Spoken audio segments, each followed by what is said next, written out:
The morning sun cast long shadows across the endless piles of trash at Riverside Dump.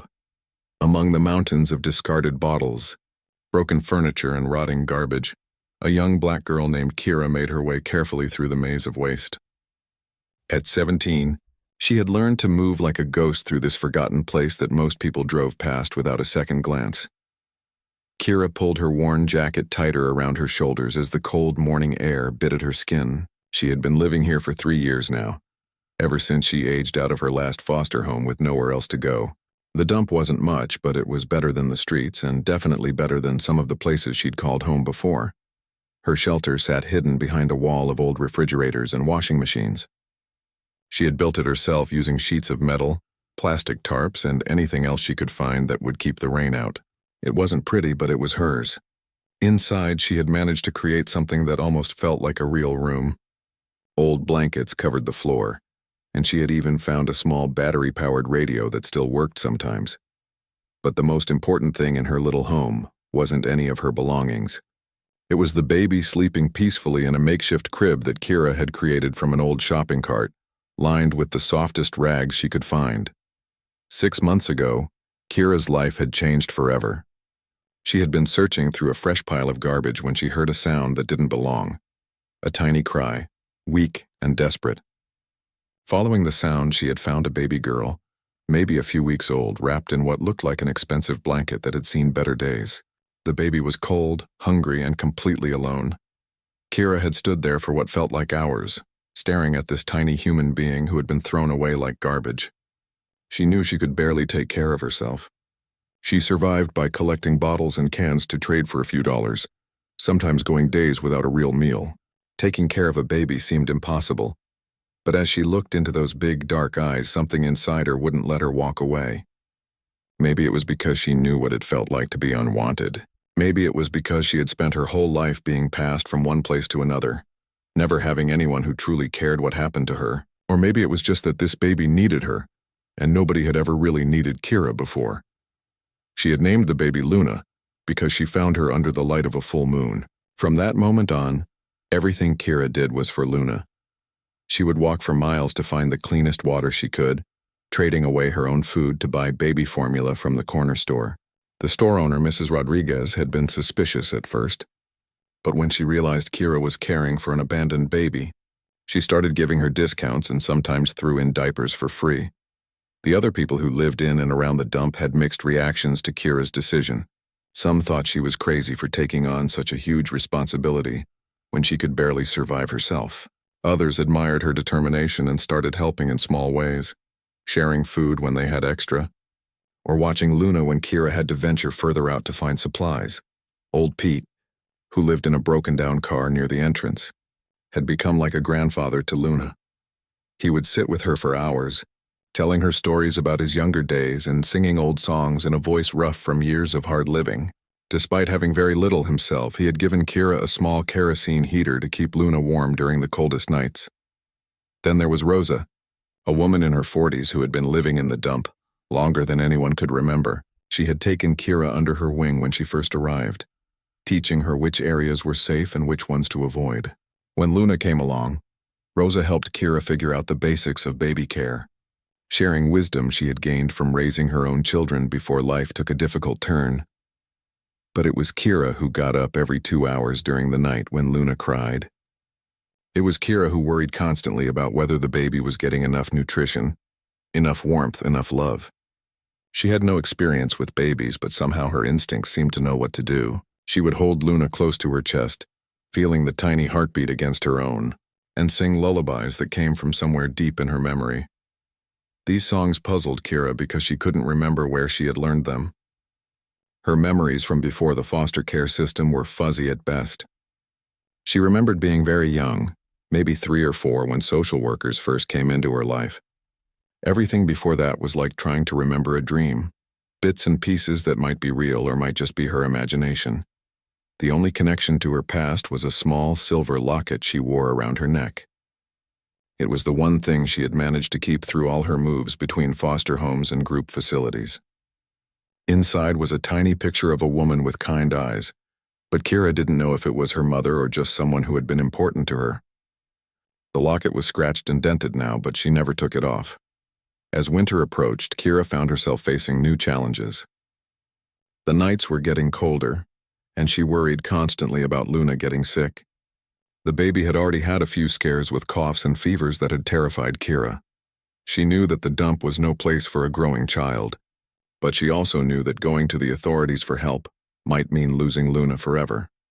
The foster care system had failed Kira in so many ways. She had been moved from home to home, some better than others, but never finding the stability and love she craved. Some foster families had treated her well enough, but she always felt like an outsider, a temporary guest who would eventually move on. Others had been much worse, places where she learned to make herself invisible and count the days until she could leave. Now at 17, she was too old for the system anyway. But Luna was different. Luna was just a baby who deserved so much more than what Kira could provide in their makeshift home among the garbage.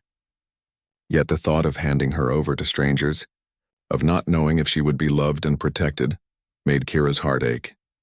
Every morning, Kira would wake up and look at Luna sleeping peacefully in her shopping cart crib, and she would make the same promise she had made that first night. She would keep this little girl safe no matter what it took. She would make sure Luna knew she was loved and wanted, even if the rest of the world had thrown her away. As she prepared for another day of searching for bottles and cans to trade for baby supplies, Kira had no idea that her life was about to change in ways she could never imagine. She didn't know that someone had been looking for her for many years, or that the locket around her neck held the key to a past she couldn't remember. All she knew was that she had found her purpose in this forgotten place, caring for a baby who had been abandoned just like she had been. In saving Luna, perhaps she was also saving herself. And as she stepped out into the morning light, ready to face whatever challenges the day might bring, she carried with her the unshakable belief that love could survive anywhere, even in the most unlikely places. 3 weeks had passed since the first cold snap hit the city, and Kira could see her breath in the morning air as she bundled Luna up for their daily trip into town. The baby was growing stronger every day, but Kira worried constantly about the approaching winter. Their little shelter kept most of the wind out, but it wasn't enough to protect a 6-month-old baby from the brutal cold that was coming. The walk to the city center took nearly an hour, but Kira made the journey every few days to trade recyclables for money and pick up supplies. She had learned to time these trips carefully, avoiding the busy afternoon hours when people might ask too many questions about why a teenager was carrying a baby around. On this particular morning, Luna was fussier than usual. She had been coughing during the night, and Kira felt her forehead every few minutes, checking for fever. The baby felt warm, but Kira told herself it was just from being wrapped up so tightly against the cold. As they walked past the big medical center on 5th Street, Kira heard the screech of tires and the sickening crunch of metal hitting metal. A black car had run a red light and slammed into the side of a blue sedan right in front of the hospital entrance. Steam poured from both vehicles, and Kira could see that the driver of the blue car was slumped over his steering wheel. Without thinking, Kira ran toward the accident. She handed Luna to an elderly woman who had stopped to watch, then rushed to the damaged car. The driver was a middle-aged man with blood running down his face from a cut on his forehead. He was conscious but dazed, and Kira could see that his arm was bent at an odd angle. "Don't try to move," she told him, her voice calm, despite the chaos around them. "Help is coming."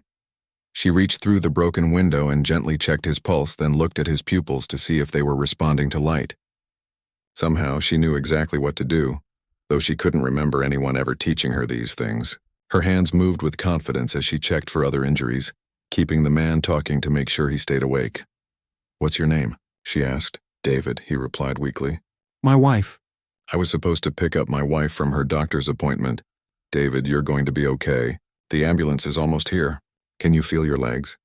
By the time the paramedics arrived, Kira had managed to stop the bleeding from his head wound using a clean cloth from Luna's diaper bag. She had also figured out that his arm was broken but not severely, and that he didn't seem to have any spinal injuries. "Are you a medical student?" one of the paramedics asked as they took over David's care. Kira shook her head, suddenly feeling embarrassed. "No, I don't know.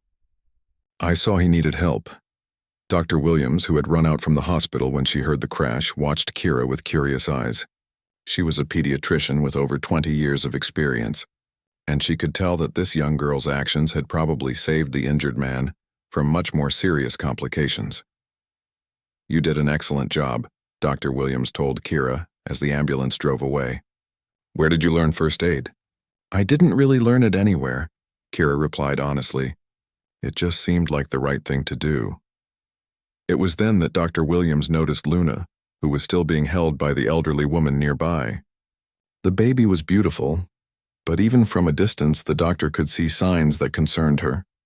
Luna's clothes were clean but worn, and she looked smaller than she should for her age. "Is this your baby?" Dr. Williams asked gently. Kira hesitated. She had learned to be careful about answering questions like this. "I take care of her," she said finally. Something in Kira's voice made Dr. Williams want to know more.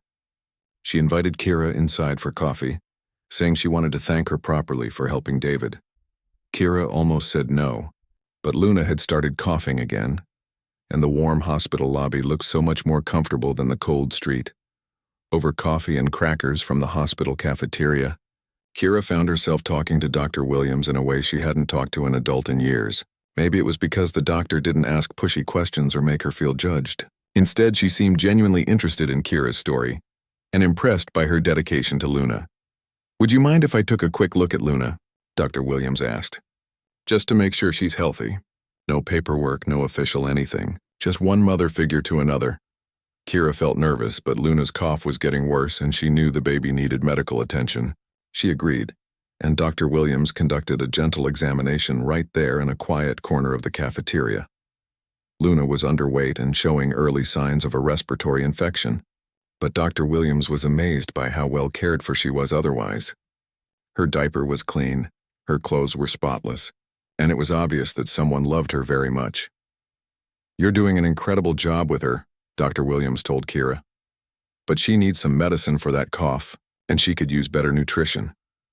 Dr. Williams wrote down her personal phone number and gave it to Kira, along with some samples of baby vitamins and cough medicine. "Call me if you need anything," she said. "Anything at all." As Kira walked back toward the dump that afternoon, she felt something she hadn't experienced in a long time. Hope. For the first time since finding Luna, she had met an adult who didn't immediately try to take the baby away or lecture her about what she was doing wrong. But her good mood didn't last long. When she reached the edge of the dump, she found Rosa waiting for her with terrible news. "They came by this morning," Rosa said, her face grim. "City officials. They're shutting us down. We have 2 weeks to get out before they bring in the bulldozers." Kira felt her heart sink. The dump was scheduled to be cleared for a new shopping center, and everyone living there would have to find somewhere else to go. For most of the adults, this meant moving to another abandoned area or trying to get into an overcrowded homeless shelter. But for Kira and Luna, the options were much more limited. "Where will we go?" Kira asked, though she wasn't really expecting an answer. "I don't know, honey," Rosa replied, "but we'll figure something out. We always do." That night, as Kira listened to Luna's labored breathing and felt her small body burning with fever, she realized they were running out of time. The medicine Dr. Williams had given them was helping, but Luna needed more care than Kira could provide in their makeshift home. For the first time since finding the baby, Kira began to consider the possibility that loving Luna might mean letting her go. The thought made her feel sick, but she couldn't ignore the fact that Luna deserved better than a life of uncertainty and struggle. As she held the baby close, singing one of those mysterious lullabies that came from her forgotten past, Kira made a decision. Tomorrow she would call Dr. Williams. She would ask for help, even if it meant risking everything she had fought so hard to protect. Outside their shelter, she could hear the sounds of the dump settling into night. Old Pete's radio playing softly, Rosa coughing in her sleep, and the distant hum of traffic from people heading home to warm, safe houses. In just 2 weeks, all of this would be gone, and Kira would have to find a way to keep Luna safe in a world that seemed determined to tear them apart. But tonight, they were still together. Tonight, Luna was still hers to protect and love, and as she drifted off to sleep with the baby in her arms, Kira dreamed of a warm house with clean water and enough food, where Luna could grow up healthy and strong. She had no way of knowing that her dreams were about to become reality in the most unexpected way possible. Kira stared at Dr. Williams's phone number for 3 days before she finally worked up the courage to call. Luna's cough had gotten worse despite the medicine, and with only 10 days left before the dump closure, Kira felt desperate. She walked to the payphone outside the corner store, her hands shaking as she dialed the number. "Hello, this is Dr. Williams," came the warm voice on the other end. It's Kira, from the accident the other day. "You said I could call if I needed help." "Of course, Kira, I'm so glad you called." "How is Luna doing?" "Not good. Her cough is getting worse and she feels really hot. And we have to leave where we're staying. I don't know what to do." Dr. Williams was quiet for a moment, then said, "Can you meet me at the hospital? I'd like to examine Luna properly and maybe we can talk about some options."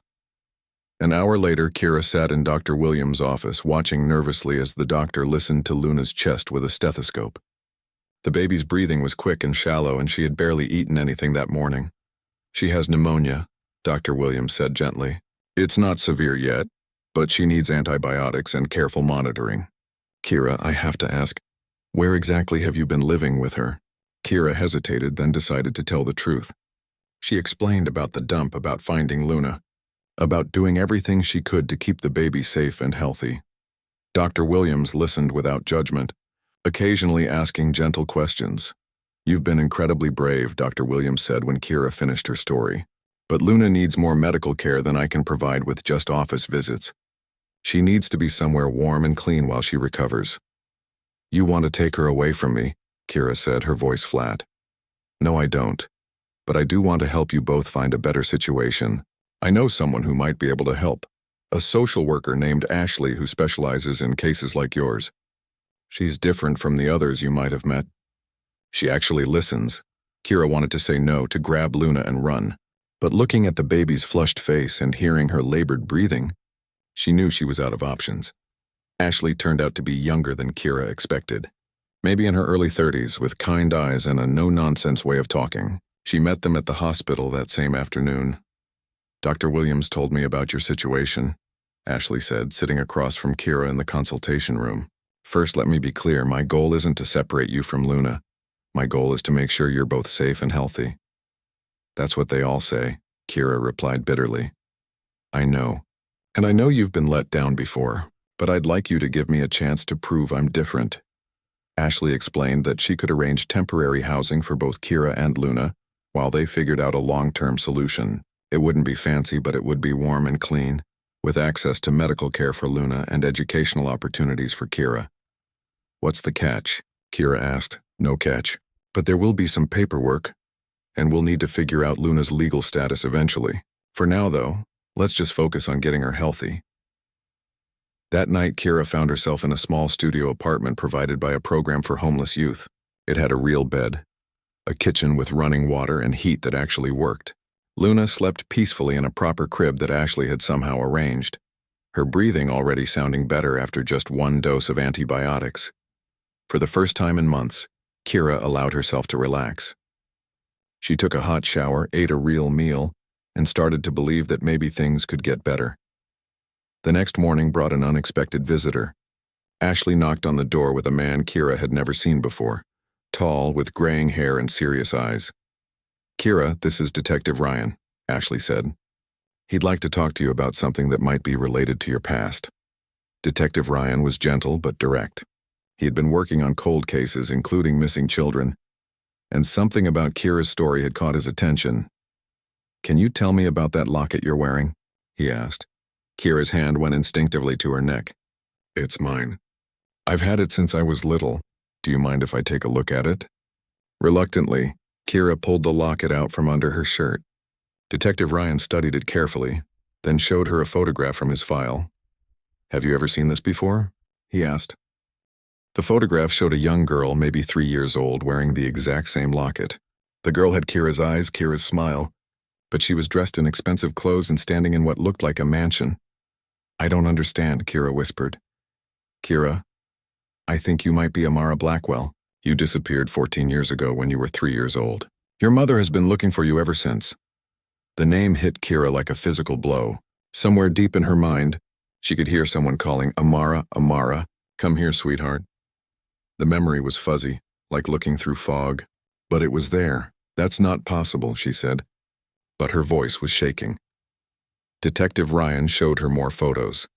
Age progression images that looked remarkably like Kira, news articles about the kidnapping, and pictures of a woman with tears in her eyes, holding a press conference and begging for her daughter's return. Your mother's name is Victoria Blackwell. She's been searching for you for 14 years. She never gave up hope. Kira felt dizzy. The room seemed to spin around her and she could hear Luna crying in the background. But it sounded far away. I need some air, she managed to say, and rushed out onto the small balcony. Ashley followed her, leaving Detective Ryan inside with Luna. I know this is overwhelming, she said softly. It can't be true, Kira said, gripping the balcony railing. If I'm really this woman's daughter, where has she been? Why didn't she find me before now? I've been in the system for years. I've been living in a dump. Where was she? She's been looking, Kira. The detective showed you the articles, the reward money, the private investigators. You were taken by someone you trusted, someone who knew how to hide you. They changed your name, probably moved you around, made sure you couldn't be found. But why can't I remember? Trauma does that sometimes, especially to young children. Your mind protected you by blocking out the painful memories. As they talked, more memories began surfacing. Kira remembered a woman singing the same lullabies she now sang to Luna. She remembered feeling safe and loved, and then suddenly being somewhere else with strangers who told her she had a different name now. What happens if it's true? Kira asked. What happens to Luna? That's something we'll figure out together, Ashley promised. One step at a time. Back inside, Detective Ryan was on his phone with someone, speaking in low, urgent tones. When he hung up, he looked at Kira with a mixture of excitement and concern. I spoke with Victoria Blackwell.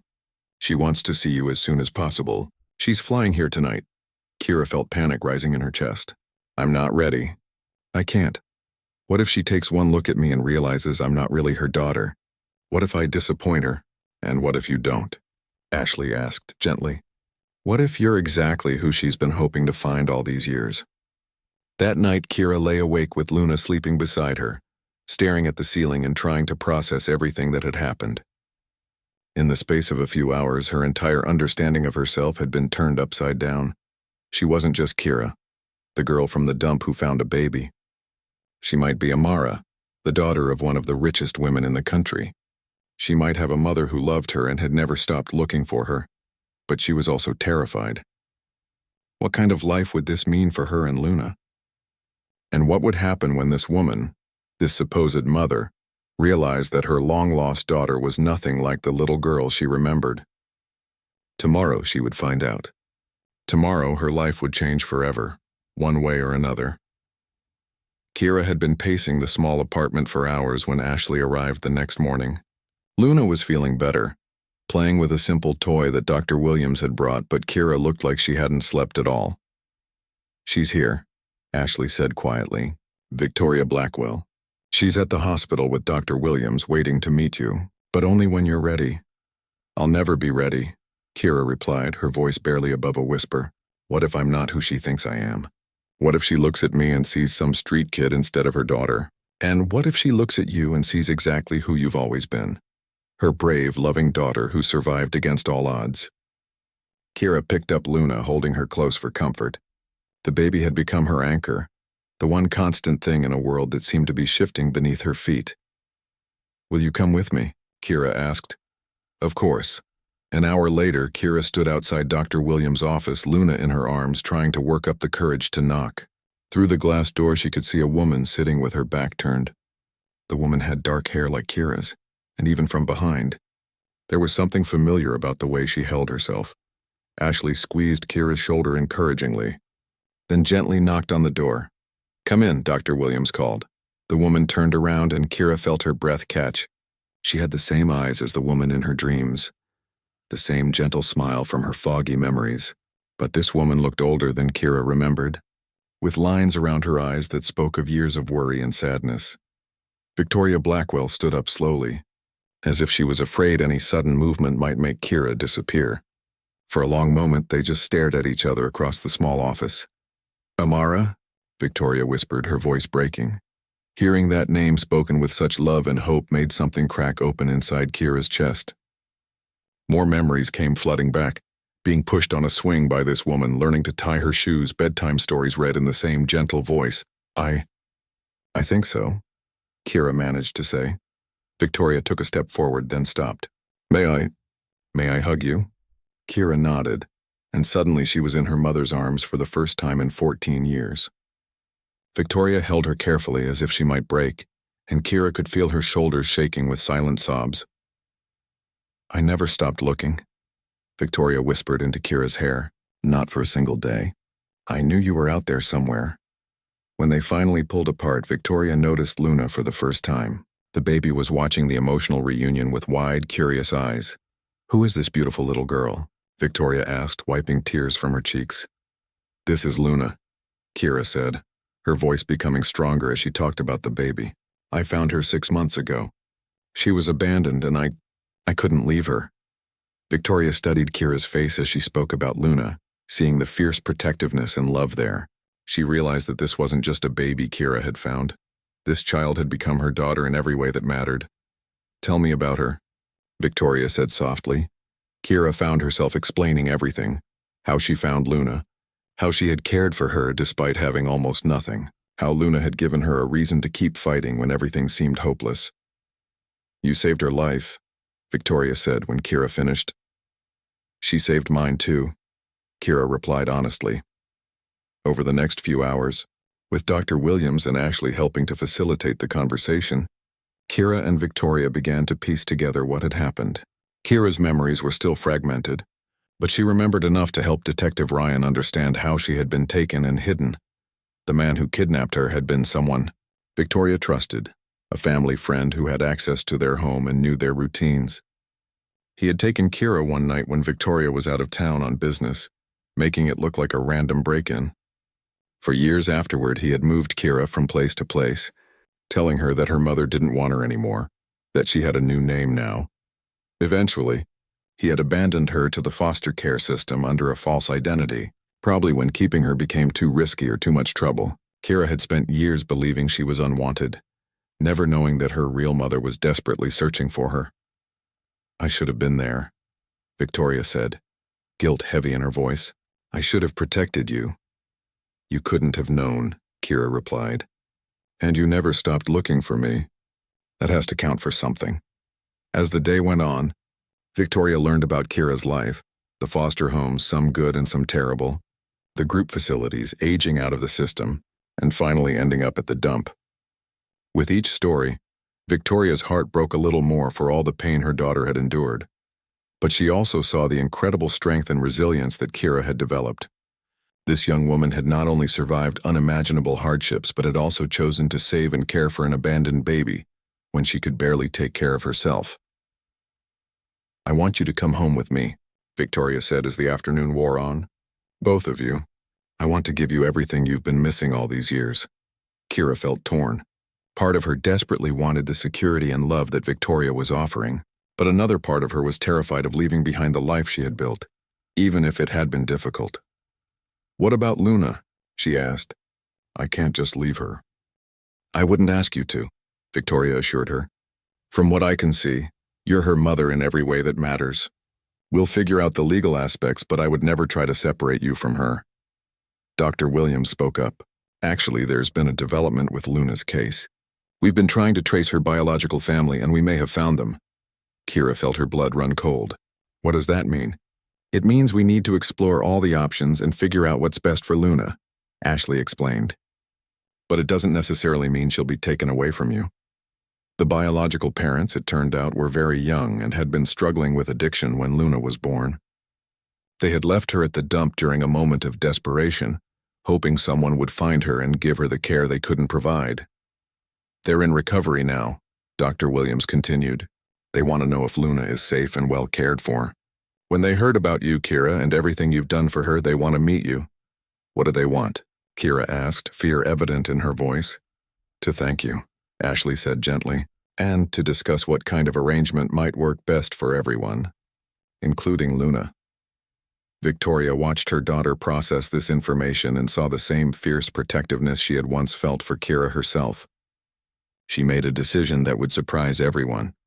Whatever happens with Luna's biological parents, Victoria said, I want to help. If they need support to get back on their feet, we can provide that. If they want Luna back but need help caring for her, we can arrange that too. And if they decide that Luna is better off with you, Kira, then she's part of our family now." Kira stared at her mother in amazement. This woman, who had just gotten her own daughter back after 14 years, was willing to help strangers and welcome an abandoned baby into her family. "Why would you do that?" Kira asked. "Because she's important to you," Victoria replied simply. "And because I know what it feels like to lose a child. If I can help prevent that for someone else, or help make sure Luna has the best possible life, then that's what I want to do." As they prepared to leave the hospital that evening, Kira realized that her life was about to change in ways she had never imagined. She was no longer alone in the world. She had a mother who loved her, resources to help Luna, and the possibility of a future she had never dared to dream about. But the most important thing hadn't changed at all. She still had Luna, and Luna still had her. Whatever came next, they would face it together, with more support and love than either of them had ever had before. The scared girl who had been guarding a baby in a dump was about to become something she had never been before. A daughter who was truly wanted, and a young woman with the power to change not just her own life, but the lives of everyone around her. 6 months later, Kira stood in front of her bedroom mirror, adjusting her graduation cap for the 3rd time. The girl looking back at her was almost unrecognizable from the one who had been living in the dump a year ago. Her hair was healthy and styled, her clothes were new and well-fitting, and most importantly, her eyes held a confidence that had never been there before. But the biggest change wasn't in how she looked. It was in knowing that she belonged somewhere, that she was loved unconditionally, and that she had the power to make a difference in the world. The past 6 months had been a journey of healing, learning and building new relationships. Moving in with Victoria had been an adjustment for both of them. Victoria had to learn how to be a mother to a teenager instead of a 3-year-old, and Kira had to learn how to trust that this new life was real and permanent. There had been difficult moments. Kira sometimes woke up in the middle of the night, panicked that she was back in the dump or that Luna had been taken away. Victoria had to learn not to hover, to give Kira space to heal at her own pace while still providing the love and support she had missed for so many years. But they had worked through it together, with help from a therapist who specialized in trauma and family reunification. Slowly, Kira began to remember more about her early childhood, and Victoria learned about the incredible young woman her daughter had become during their years apart. Luna's situation had resolved in a way that surprised everyone. Her biological parents, Tyler and Zoe, were both in their early 20s and had been struggling with addiction since they were teenagers themselves. When they met Kira and saw how much Luna loved her, they made a decision that showed remarkable maturity and selflessness. "We want what's best for Luna," Zoe had said during their first meeting, tears streaming down her face as she watched Luna reach for Kira with a happy smile. "And it's clear that what's best for her is staying with you." Tyler nodded in agreement. "We messed up badly when we left her at the dump. We were scared and sick and didn't know what else to do, but you saved her life, and you've been her real mom all this time." With Victoria's help, they had worked out an arrangement that benefited everyone. Tyler and Zoe signed papers allowing Kira to legally adopt Luna, but they remained part of her extended family. Victoria had helped them get into a good treatment program and find stable housing and jobs. They visited regularly, and Luna was growing up knowing that she was surrounded by people who loved her. Victoria had also kept her promise to help others in similar situations. She had started a foundation called Second Chances that provided support for homeless youth, helped families stay together during addiction recovery, and worked to reform the foster care system. Kira had become actively involved in the foundation's work, sharing her story at fundraising events and helping to design programs that actually addressed the real needs of vulnerable children. Now, as Kira prepared for her high school graduation, she could hardly believe how much her life had changed. She had not only caught up academically, but had excelled, earning a full scholarship to study social work at the state university. Her plan was to become a child advocate, using her experiences to help other kids navigate the system that had failed her. "Are you ready?" Victoria called from downstairs. "Almost," Kira replied, taking one last look in the mirror. Around her neck, she still wore the silver locket that had led to her reunion with Victoria. But now it held new meaning, not just a connection to her past, but a reminder of how love could survive even the darkest circumstances. Downstairs, Victoria was putting Luna into her car seat. The now 14-month-old was babbling happily, dressed in a tiny pink dress that matched Kira's graduation outfit. She had grown into a healthy, joyful toddler who lit up any room she entered. "Mama Kira," Luna said, reaching for her as they got into the car. It was one of her first clear words, and it never failed to make Kira's heart soar. The graduation ceremony was held at the Civic Center, and as Kira looked out at the audience, she was amazed by how many people had come to support her. Victoria sat in the front row with Luna on her lap, beaming with pride. Dr. Williams was there, along with Ashley, who had become like a big sister to Kira. Tyler and Zoe sat nearby, holding hands and smiling. Even old Pete and Rosa from the dump had come, dressed in their best clothes and grinning from ear to ear. When Kira's name was called as valedictorian, the applause was thunderous. She walked to the podium with confidence, looking out at all the faces of people who had helped her get to this moment. "A year ago," she began, "I was living in a place that most people tried not to see. I was taking care of a baby who had been thrown away, just like I had been thrown away so many times in my life. I thought that was all I would ever be.